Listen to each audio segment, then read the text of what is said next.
My father was a Marine in World War II, and when he came home, my mother undoubtedly had a different perspective on marriage. She had met another gentleman, so they divorced and left me a 16-year-old son with a man that just came back from World War II. The boy, which is me, did not have much discipline while he was gone, so the father, ex-Marine, tried to put the discipline on the son.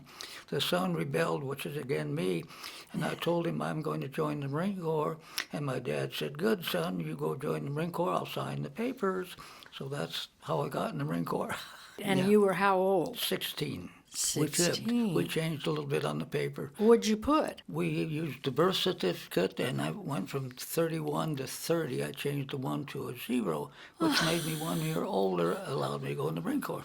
My first assignment was at San Francisco Naval Shipyard, and I was pulling guard duty on the gate. As the workers would go in and the workers would go out, and the sailors would go in and the sailors would go out, we would check their passes. So from there, they sent me back to Camp Pendleton, Oceanside, California. And that's a large Marine base where they have infantry training. And I did not realize what a change it was from my first assignment at San Francisco. Out there at Camp Pendleton, I had an adversary in the bakery department working.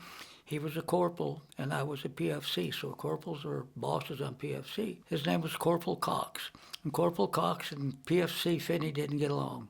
So one time PFC Finnie said something to Corporal Fox he didn't like. He took me to the commanding officer. They gave me what they call office hours. That's a minor criminal punishment, which they can make a very minor adjustment to your lifestyle at that point. This is December of 1949. They put me in the brig, B-R-I-G, and here's a term that the Marine Corps used called piss and punk, bread and water. I got 5 days bread and water at Christmas in 1949 because I said unkind words to Corporal Fox. So that was my initial experience of being a Marine. Korean War started. All my time in Korea, I was driving a truck. We hauled everything from dead Marines to civilians to food. Whatever you haul in the military, we hauled during that period of time. We landed at Incheon, September 15th, 1950. I was 15 months in Korea, and I left at a place called Pohang-dong to go home. He sent me back on a troop ship, and I was discharged at El Toro, California. I had the GI Bill. Went to Colorado State University, Fort Collins, studied forestry. I went to Alaska with the Forest Service to see how it's actually worked. And I was what they call a timber scaler.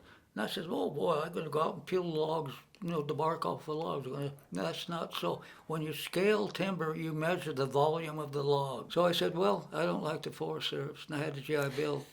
So I went back to Seattle. It was 5 years getting my degree at Seattle University. I got a degree in sociology. Building that I was living in downtown Seattle had some Indian girls up there, Dolores Anderson, and she got acquainted with a sailor named Lonnie Anderson. And Lonnie and Dolores got married. Well, Lonnie stayed in the building, and he went to Seattle University, and he had relationships with her family in Alaska. So Lonnie graduated, went up to Hoona as a teacher, and he says, Dick, come on up and you can become a teacher. I said, I didn't study education. We'll put you in a classroom and you can go from there. So I went up there and I lived with Lonnie and his wife, and I stayed there for a couple of years. I decided I liked this, so I went back down to Seattle and completed my degree, Master's in Education. We came back down to Seattle, where I got a job in the Highland School District, and I stayed there for the remainder of my teaching experience.